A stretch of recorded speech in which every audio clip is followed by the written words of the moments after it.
everyone, welcome back to my channel. I'm Huck. Today we're doing a wrap up of my Q4 crafting. Really, it's all knitting. I don't think I did anything that was not knitting in Q4, but these are all the things that I made or worked on in October, November, and December of 2025. In Q4, I actually finished fewer things than I have in previous quarters. I'm not exactly sure why. I really only finished one sweater, and then I just had some like smaller projects that I was working on. I also was kind of waiting for another project to start, so like things just kind of worked out that I had fewer things, but we'll just go through them in the order that I made them. So first up, I finished the sweater, the Brady loop sweater that I think I was working on at the end of my Q3 wrap up. So this is my Brady loop sweater. This is made in a worsted superwash yarn by 29 Bridges Studio. This is the color Setter, which is this color that's kind of between like brown, gold, orange, like I don't know exactly what to call this color, but I really love this kind of like really saturated earth tone. I have pictures on my Instagram if you want to see more like detailed pictures of it, but I think the thing that is most interesting about this is the cabling across the back. So on the back there is a cable that goes all the way across and then down the sleeve, and then there are these like two cables that go down the sleeves, and I just think that's such a beautiful detail. I was so excited to make this. This is a pattern that I bought months ago because I just really loved the look of it, and then I would read the pattern and realize I do not understand how to make this sweater. And so what happened is, like, every couple weeks I would reread the pattern and just be like, do I understand how to make this now? And it kept being no, until I found a video where somebody was talking about their experience making the sweater and was explaining how the cabling worked in a saddle shoulder construction. I had never made a saddle shoulder construction, so I was having trouble visualizing like how this was working and like, why am I only casting on 14 stitches? This doesn't make sense to me. But after seeing someone kind of explain how the saddle shoulder works, but also like how the cabling works in the saddle shoulder construction, that helped me so much. So I will do my best to explain to you what I now understand of how this works. I don't know if I will be able to explain it very well, but essentially you start in the middle casting on, and the way a saddle shoulder works, I have now discovered, is that it is going across the back, and then you increase to create these two little saddles for the shoulder, and you kind of go back and forth and then eventually connect it in the round.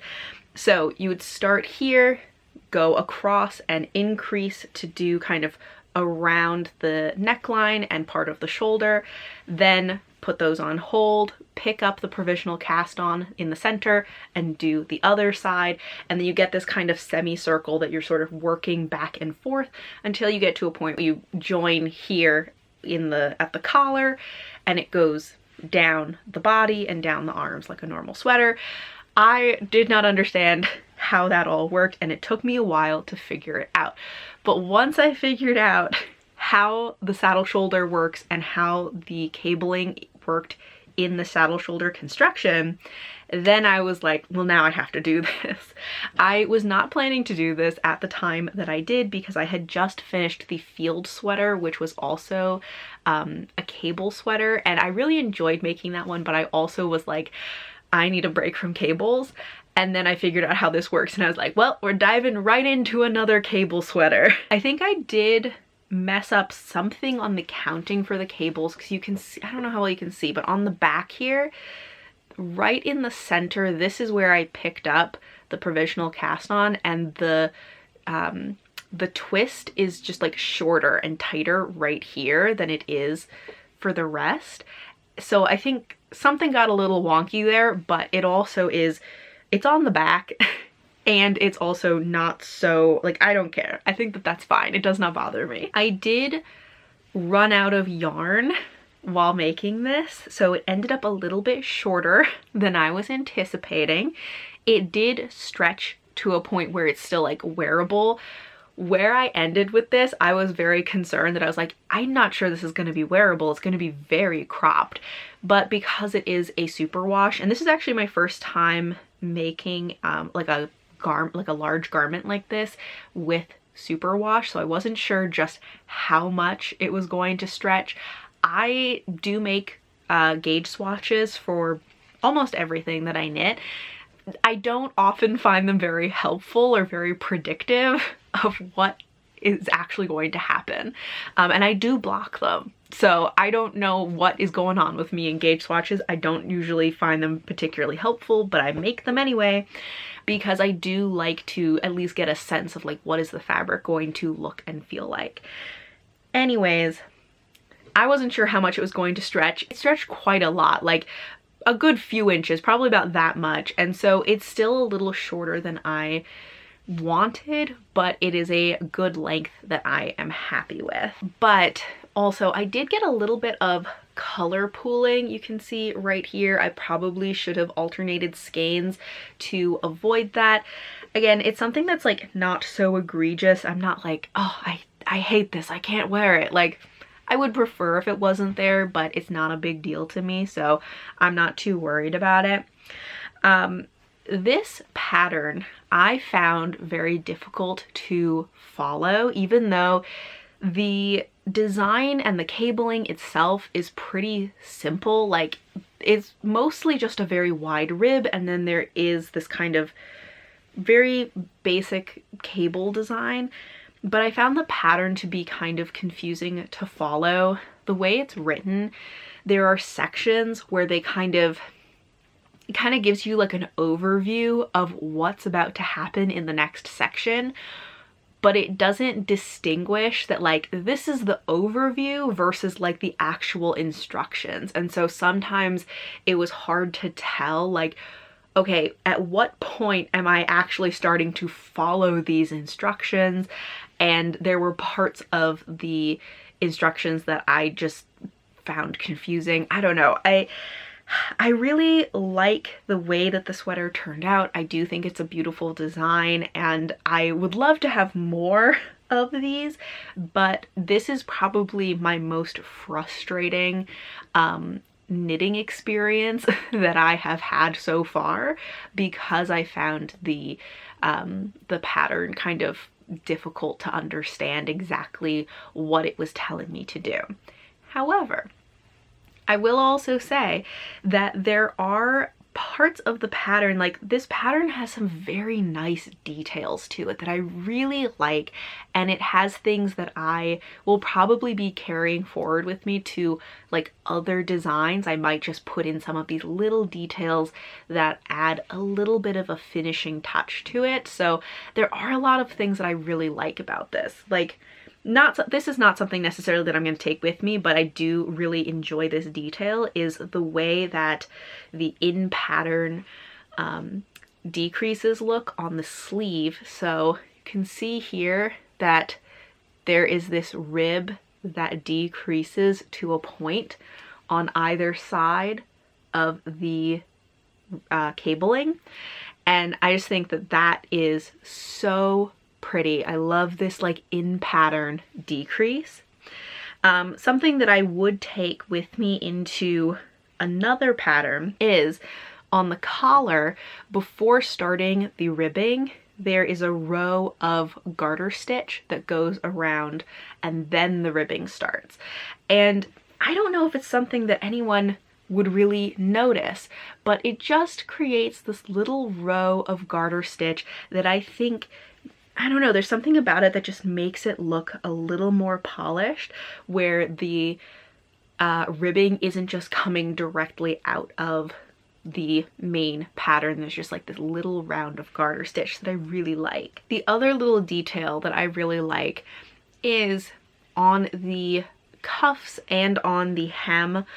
You probably can't really tell just by looking at it, but in the way that it feels, there were a few rows of double knitting before the bind off. So you just be doing like regular ribbing and then do, I don't remember if it was like 2 or 3 rounds of double knitting and then do a tubular bind off, and that gave it this, like the double knitting gives it this little bit of a bump. There's like a tiny bit of like a puffiness to the edge, and then the tubular bind off gives it this very rounded edge, so it just makes this really nice kind of roundedness to the bind off that I just think is so pretty and makes it look much more like polished and finished. And I just like how it feels. It has like this little bit of a bump from the double knitting, and that is something that I will probably be using in the future because I like how it looks and feels, and I have never seen something before that did like double knitting before a bind off to give it that little pillowiness to the hem. So overall, I really love the way this came out. I think that, you know, this pattern, I still love the way it looks. I love that it is a pretty simple design, but it just has these really great little cabling details. As I said, it has lots of little details in like the in pattern decreases and some of the ways that things are like bound off and things that just make it look a little more polished. I also like this yarn a lot. It just is very soft. As I said, this is my first like sweater made in Superwash, and it is really soft. You know, I probably won't make everything in Superwash, but I definitely see the appeal to just like how smooth and soft it is.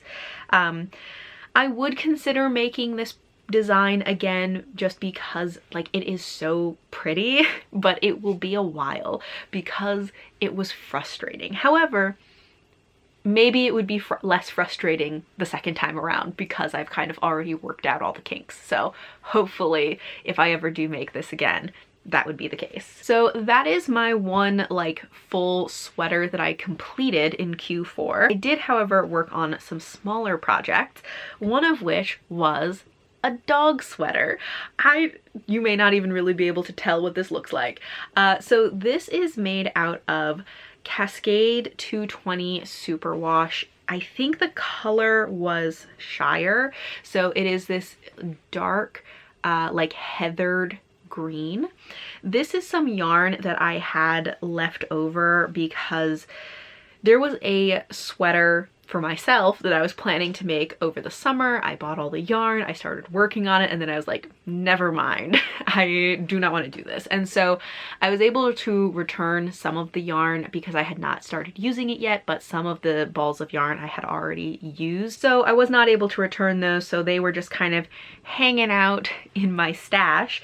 But they ended up being the perfect amount to make a little dog sweater. I also have pictures of this on my Instagram of my dog Merlin wearing this. This also happens to be a fantastic color on him. He looks great in a dark green. But this, I don't remember the name of the pattern that I used for this, but patterns and yarn are always in the description for these videos. This pattern, a lot of why I picked it, like I like the way it looks, but also it was one of the few dog sweater patterns that I found that that went up in size large enough for my dog Merlin. And like, he's not even that big of a dog. He is very much a medium-sized dog. He is a little under 50 pounds.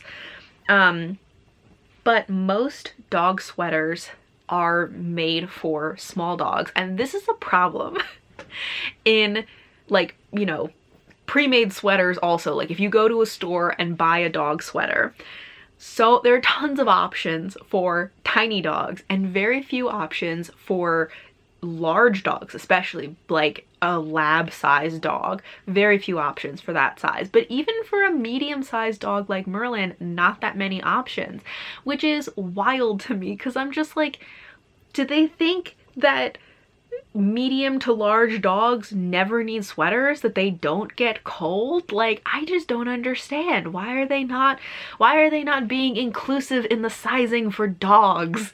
Come on.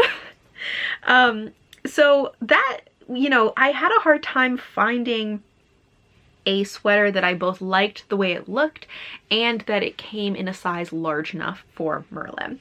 But this one fit the bill. However, it does not, I think I made the second to largest size. I probably actually could have even sized up. This is a little snug on him, but like if I ever wanted to make a sweater for my parents' dog Timber, who is a Lab Husky mix, I would not be able to use this pattern because it doesn't go up that big.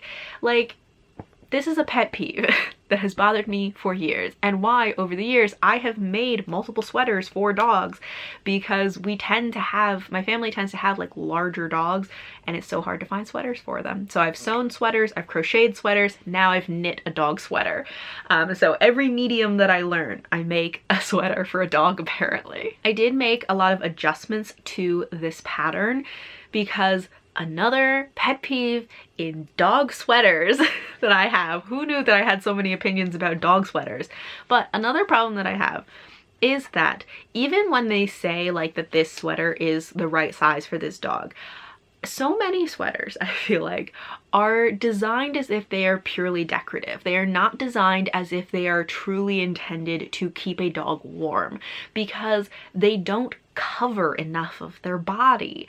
And that was the problem that I was having with this one, because like I had to extend this portion at the end so that it would actually go all the way down to his tail and cover his back. Otherwise it was gonna end like mid back, which I'm like, what is that keeping warm? I also had to extend the belly so that it went down farther, because of course you do have to worry, especially with male dogs, that it doesn't go down too far so they don't pee on it. But this was going to cover absolutely nothing of his belly, and I'm like, that is, you have to keep the belly warm, like that's important. So I had to extend the belly of this. This design does have sleeves on it. I didn't put them on just because they were going to be like this big and not really accomplish much, and I felt like it was going to just make it much more difficult to get the sweater on and off the dog, and I also feel like he would find that uncomfortable. So I did leave the sleeves off. And I also decreased more right before the what's it called, before the collar, because I didn't want the collar to be too big. Also, you can see this is a little turtleneck, it folds down. But I didn't want the collar to be too big because that's just another problem. Very often dog sweater collars are really big, and because of the way their shoulders are, like they don't have shoulders that go out the way people's shoulders do, right? They kind of go back. And so if the collar is too big, it just slides down over their shoulder, which then makes the whole thing slide down, and it restricts their movement, and it looks funny, and it's not good. So I decreased even more so that the collar would be more fitted. But yeah, so there were quite a few changes that I made. Something that I did really like about this though is that it had short rows in the front, because it needed to like raise the front so it would go over his chest. I feel like it actually maybe even could have used more short rows, but maybe he just has kind of a deep chest, I don't know. But I liked that the pattern had those short rows so that the front wouldn't get like pulled down, that it raised the front so that it would actually like cover his chest. But yeah, overall, I think that it turned out very cute. I just had some problems with it that I just am like, people do not understand the needs of a dog sweater, you know? That's the last thing that I finished knitting. Something else that I did work on, however, is that, so a previous project that I made earlier this year is the birch sweater. This is my like very, very green sweater that I absolutely love. And when I made it, I made a little matching cowl that I could use as a kind of detachable turtleneck, because the original design has a turtleneck. I am not really a turtleneck person most of the time. Sometimes, you know, they get really hot. Sometimes they're uncomfortable. And I don't always feel like I look great in a turtleneck, but I also like the idea of it, so I made a little detachable turtleneck. And recently, because it has been cold, I actually have been wearing the sweater with the turtleneck and really liking it, but I wanted to be able to secure the cowl turtleneck to the sweater so that it wouldn't like shift around. So what I did is I added these little buttons. Of course, you could probably do these in different ways. What I did is I took two like little tiny buttons and I attached them very loosely to each other with thread, and then I put the buttons, you know, in equal increments. I think I did 8 buttons around on this, and then on the sweater, I ended up taking a little yarn. You can see this blue contrast, and I just did single crochet all the way around the collar of the sweater on the inside. And the reason I did this was so that I could use the holes in the single crochet to hook these buttons to and attach this to the sweater. I chose to do that for a few reasons. One is I did not want to attach these buttons directly to the sweater, like the green, you know, yarn of the sweater, because I was worried about it either warping the sweater or weakening the yarn in places if it put too much pressure. And I just felt like having this single crochet would kind of distribute that tension or pressure better than hooking this directly into the sweater itself. Also, the holes in the sweater are pretty small, and so it would be more difficult to like get the buttons through the gaps in the sweater. I did that on the cowl, but to make it easier to attach and detach, using the kind of natural like gaps that occur in a chain of single crochet will just make it much easier to use like buttonholes to attach this. Okay, so I have now attached this to the sweater. So you can see, I don't know how well you'll be able to see this, but there is a button going through the crocheted bit, and it just keeps things from like moving around. And once the turtleneck is turned down, you don't even really like see that there is this other collar there. So this is something that I have now become very excited about. I really like this, and so I want to do it for some other sweaters. In particular, I really want to do it for the gondola sweater that I made that is black and gold, and so I have some extra yarn from that. I might have to get one more ball of yarn just to kind of supplement, but I think I mostly have enough yarn to do that, so I want to make another detachable one for that sweater. I might make a detachable sweater for the kind of orangey reddy sweater that I made that was called the warm-up sweater. It was the very first one that I did. However, that one is not a folded collar, so part of what works for this method is that this is a folded collar, so it already has this like seam along the inside that I was able to attach the single crochet to. I'm not exactly sure what I'll do with a sweater that is not a folded collar, so I'll have to see how that goes. But I also have some leftover yarn from that, so I will probably be making some more of these little like cowl detachable turtlenecks, which I find very exciting. So those are all of the things that I completed. I have 2 projects going right now, which usually I am a monogamous knitter, a one project at a time kind of person. But while I was waiting for some yarn to come in for one of my projects, I did start another one, but they're very different projects, so I think it's fine. But I have this little hood. It's going to be a hood. This is not a hood currently. This is, I think it's called the Hap hood. And of course, as I said, everything will be either written out or linked in the description. But this is a little hood that has this little like triangle that goes in the front and the back, and then a little hood that goes on it. So I'm at the point where I finished the front and back. I just need to make the hood, but I ran out of yarn, so I need to get another ball of yarn to finish this off. The yarn that I have been using is the Rowan Pure Alpaca. I started using that yarn because I had 2 balls of yarn. I knew it wasn't going to be enough for the full project, but I have been trying to just use up yarn that I already have, and this is a yarn that I had more than 1 skein at least, so that's better than some of the other ones that I have been trying to figure out what to do with. So, and I knew that I wanted to make this in red, and I just love this specific red. So I'm hoping that if I get another ball of this yarn that it won't look too different. Hopefully you won't be able to tell that I did not get them from the same dye lot. But this is super soft. Like, the yarn is really soft. This is done in a garter stitch, so it's really like soft and bouncy feeling. Like, I am just really enjoying working on this.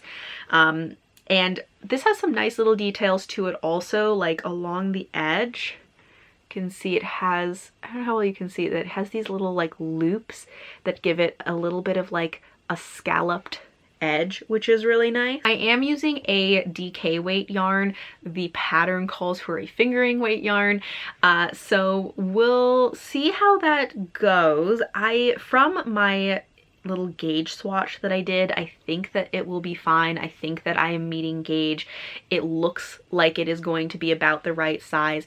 I will say though that you know, alpaca does tend to stretch quite a bit, so this might stretch a lot when it is blocked. But also it's a hood, so even if it does get bigger, I'm not really worried about it. This is kind of a low investment project because it's mostly just something I'm doing to use up some extra yarn. Although I do genuinely want this hood. I've been seeing a lot of people making the Sophie hood, which I might make at some point because I like this idea of having a detachable hood. Apparently I'm very into like detachable things right now, but I think that this will be great because I have a winter coat that it's like a light winter coat, but I really love it, but it doesn't have a hood, so this would be great to wear with that.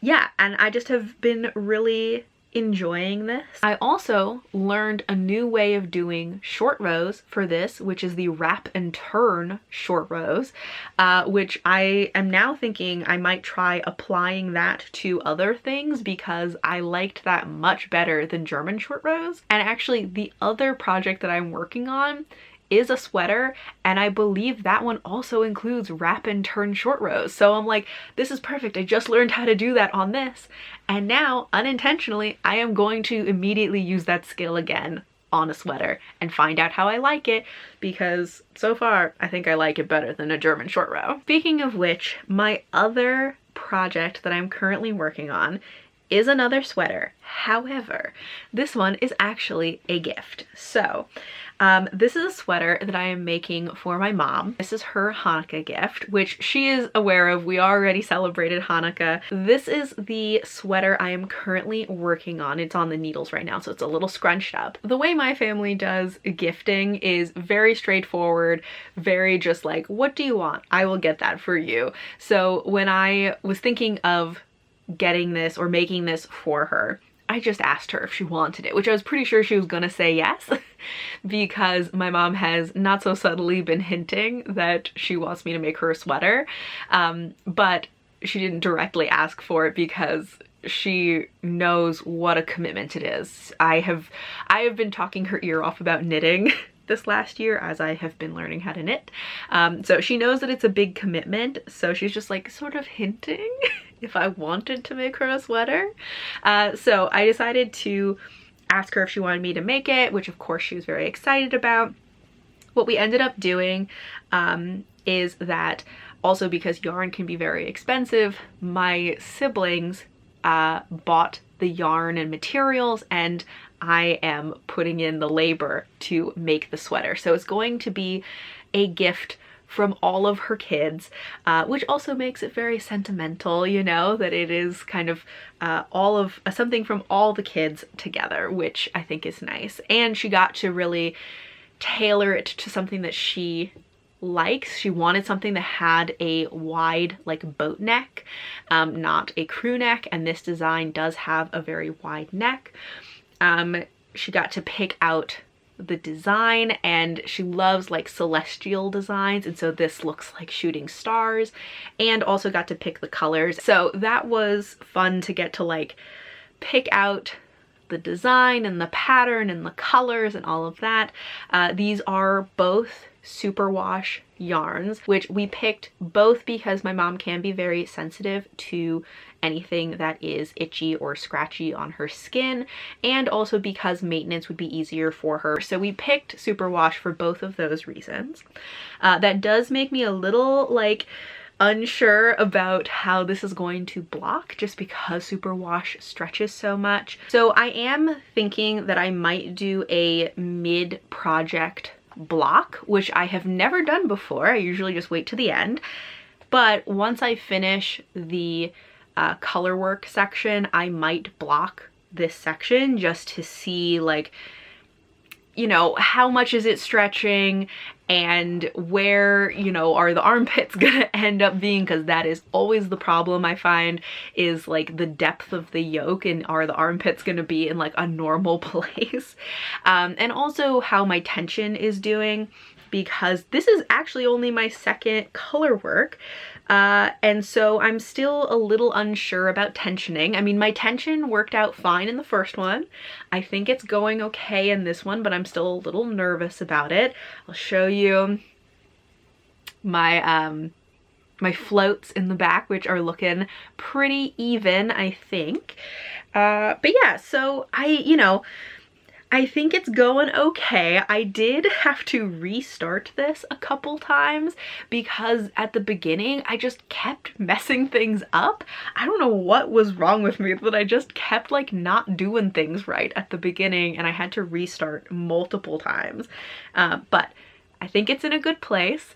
And yeah, I think it's doing pretty well. I'm coming towards the end of the color work portion, and then I'll do that like mid-project block, see how it's going. But this is also my first like gift knit that I've ever done, and it is a little nerve-wracking. Like, I ultimately am glad that I am doing this because I think it's making my mom very happy. It's a fun thing to knit. And also I think that she will be really happy to have it. And it has been fun to like collaborate and like pick out, you know, the yarn and stuff, because these are not colors that I generally knit with, so that's fun too.